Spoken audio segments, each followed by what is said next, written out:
Sejam todos bem-vindos ao nosso Evangelho no Lar da Casa Virtual Luz Espírita, com auxílio e proteção dos benfeitores da Colônia Espiritual Maria de Nazaré. O nosso grupo, em nome de toda a Cavile, agradece por nos receber em seus lares. A nossa equipe está composta por mim, Cris, com a prece inicial, com a nossa irmã Elisete, com o capítulo de hoje do livro Vinha de Luz, seguindo os comentários dos nossos irmãos Ney e Franciele. Vamos emanar boas energias para levar luz e conforto aos lares materiais e espirituais, bem como toda a espiritualidade protetora presente, onde quer que se encontre, na harmonização dos lares e purificação das águas, lembrando que deve ser um recipiente exclusivo para cada pessoa ou animal, pois os remédios espirituais são colocados de acordo com a necessidade de cada um. Então vamos acalmar as nossas mentes, elevar os nossos pensamentos, conectando com os nossos mentores, com os amigos espirituais que nos ajudam a entender os estudos e conectando com o nosso Mestre Jesus.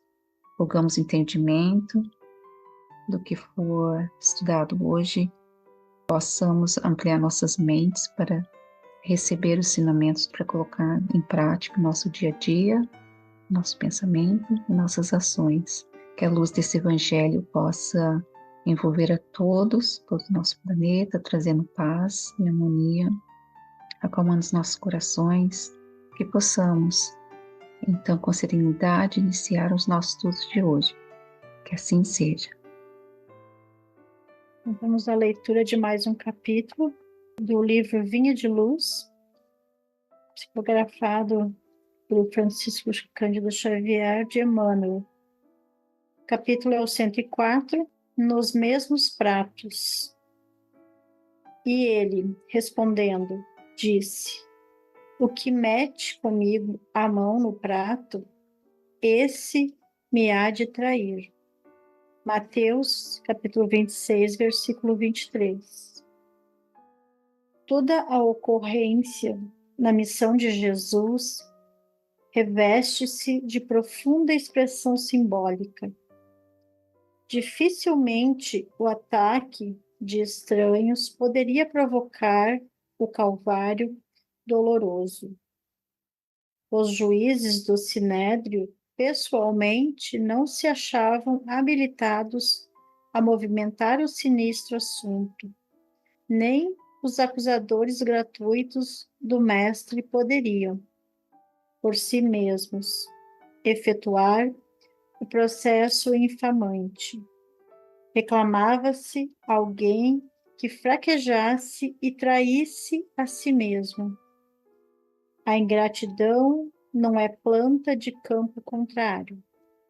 O infrator mais temível em todas as boas obras é sempre o amigo transviado, o companheiro leviano e o irmão indiferente.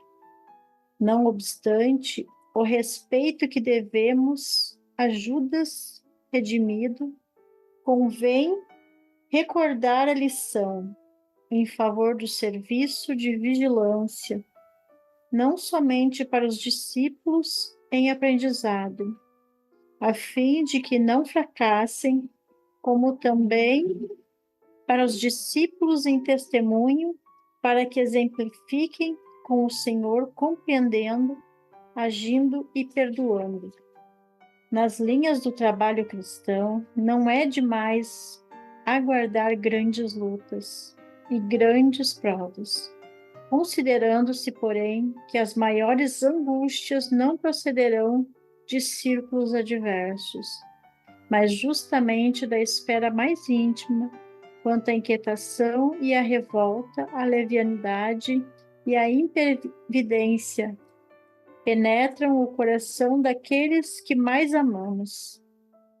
De modo geral, a calúnia e o erro, a defecção e o fel não partem de nossos opositores declarados, mas sim daqueles que se alimentam conosco, nos mesmos pratos da vida. Conserve-se cada discípulo plenamente informado com respeito à semelhante verdade, a fim de que saibamos imitar o Senhor nos grandes dias. O papel do traidor Judas. Hoje em dia, ainda é visto e sentido na pele e é sempre daqueles que nos são próximos. Mas vivemos em um mundo onde nós nos decepcionamos com nossos irmãos de caminhada. Esperamos ter o mesmo tratamento e valor que damos, mas na maioria das vezes a inveja é muito maior. A traição é vivenciada todos os dias quando fechamos os olhos para as dificuldades do irmão, quando não estendemos a mão, quando negamos ser caridosos, estamos traindo nosso Pai. Ele que tudo nos deu. Nosso planeta está em regeneração e por esse motivo estamos vivendo todas as tragédias. Tudo é um teste para ver quem é fiel a Deus e socorrer seu irmão, mesmo aqueles que não merecem nossa preocupação. No tempo de Jesus era bem mais difícil, pois não se tinha o conhecimento de hoje. Naquela época, o medo e a falta de fé era maior. Hoje nós temos o conhecimento à nossa mão. É só querer aprender. E não tem nada que nos impeça, somente nós mesmos. A nossa vontade de mudar. Temos a oportunidade de auxiliar, ajudar, praticar a caridade, e não o fazemos. Queremos as bênçãos, mas não o sacrifício. O tempo passa e ainda não sabemos plantar. E quando colhemos, não gostamos do que foi produzido. E não assumimos que foi nossa a escolha das sementes. Possamos refletir e sermos os bons frutos que o nosso Senhor espera. Prosseguir na nossa reflexão desse capítulo 104, intitulado Os Mesmos Pratos, é uma reflexão profunda, né, sobre a natureza da traição e da dificuldade que os discípulos enfrentam quando confrontados com a traição de alguém próximo. Esse trecho bíblico citado por Mateus, no capítulo 26, versículo 23, onde Jesus declara que aquele que mete a mão com ele no prato o trairá, é usado como um ponto de partida para uma análise mais ampla sobre a dinâmica da traição e das dificuldades enfrentadas pelos seus discípulos. Pois bem, Emmanuel começa destacando que cada ocorrência na missão de Jesus é carregada de simbolismo e que o ataque de estranhos dificilmente poderia ter provocado o doloroso Calvário. Em vez disso, o processo infamante foi o resultado da traição de alguém próximo, Judas, um dos próprios discípulos de Jesus. Isso destaca uma verdade importante: a ingratidão e a traição muitas vezes vêm daqueles que estão mais próximos de nós e não dos nossos inimigos declarados. Os juízes do Sinédrio e os acusadores gratuitos não poderiam ter realizado o processo sem a ajuda de alguém que frequentasse e traísse a si mesmo. Aqui, a traição não é retratada como a planta de um campo adversário, mas como um ato de fraqueza interna, uma escolha feita por alguém que compartilha os mesmos pratos da vida.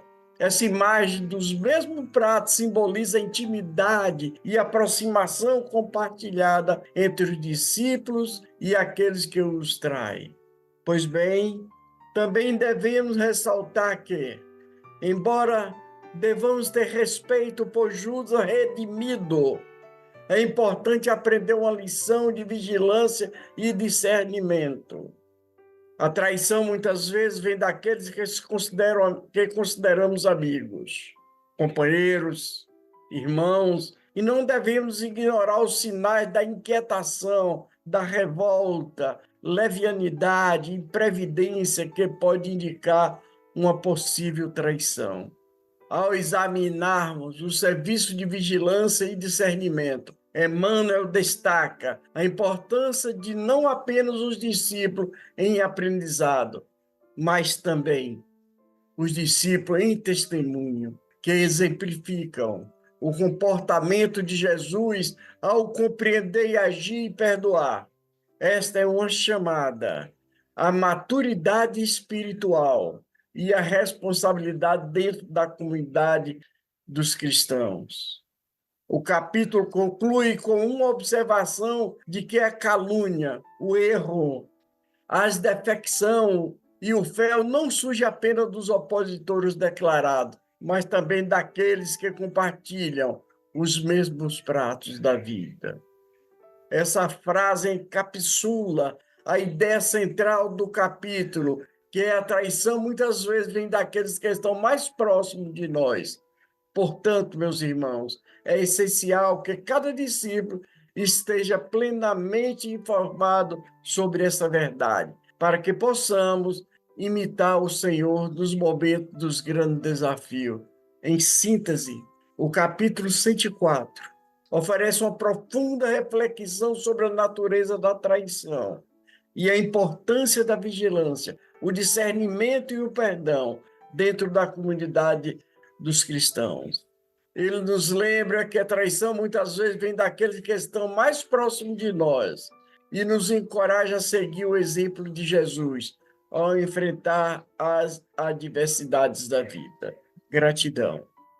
Você já teve o sentimento de que alguém lhe foi ingrato alguma vez? Já sentiu a decepção congelando seus sentimentos e lhe tomando a intimidade de maneira intensa, como que afogando-lhe o coração na amargura e inquietação? Das dores da alma, talvez a ingratidão seja uma das mais profundas e que nos dá a sensação de dilacerar o coração. Pode ter sido um amigo, um colega de trabalho ou até um vizinho que nos traiu a confiança, não sendo digno da intimidade que compartilhamos em segredo e que é incapaz de pensar nos esforços que fizemos para lhe amenizar as dificuldades e os problemas. Outras tantas relações de ingratidão surgem no seio familiar, com filhos tratando os pais como se eles fossem seus criados, com a total obrigação de os servir, ou companheiros tratando com indiferença a dedicação e o desvelo da pessoa. Quando a ingratidão nos atormenta a alma, é porque o sentimento da decepção nos acompanha, indicando que esperávamos outra atitude do próximo. Afinal, só nos decepcionamos quando criamos uma expectativa que não se cumpriu.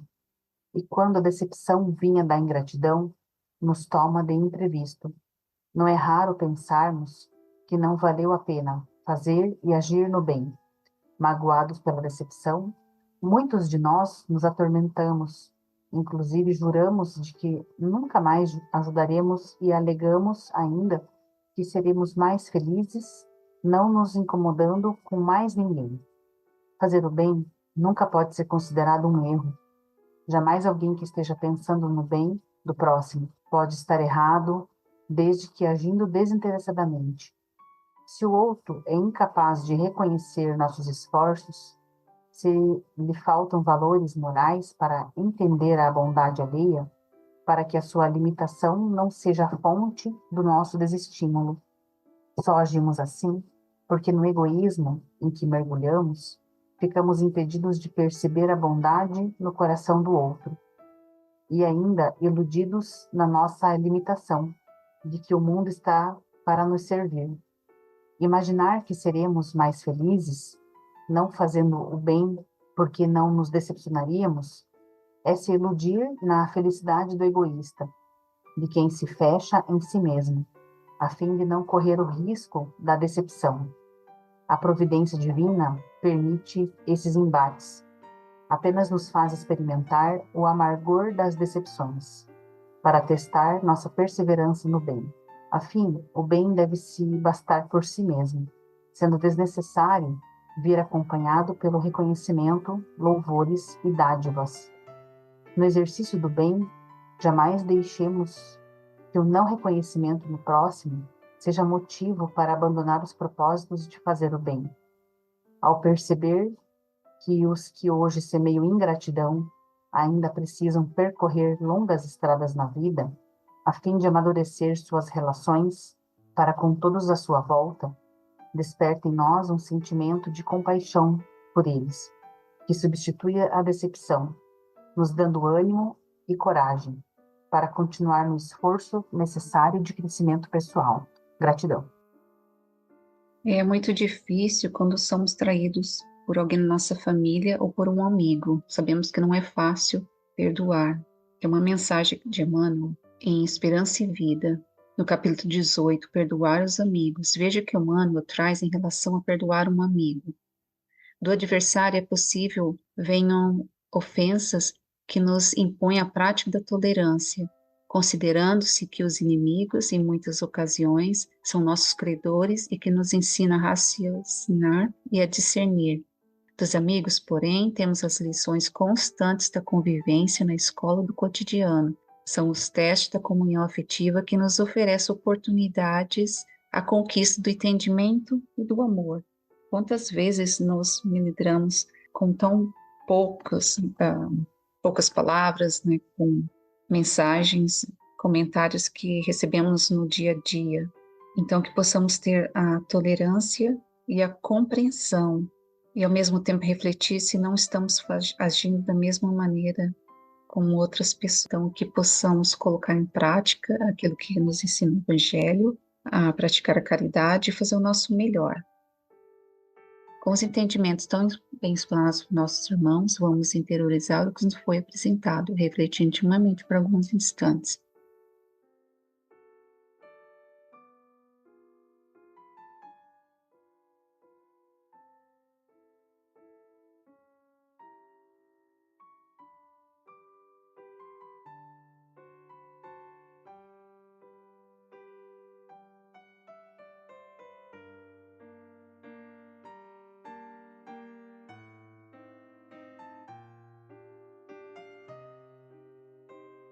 Elevemos os nossos pensamentos a Deus e, com o auxílio dos Espíritos de Luz da Colônia Espiritual Maria de Nazaré, pedimos paz e harmonia para todos que estão conectados conosco no momento de amor, bem como emissão de boas energias aos nossos familiares e irmãos encarnados e aqueles que se encontram no plano espiritual.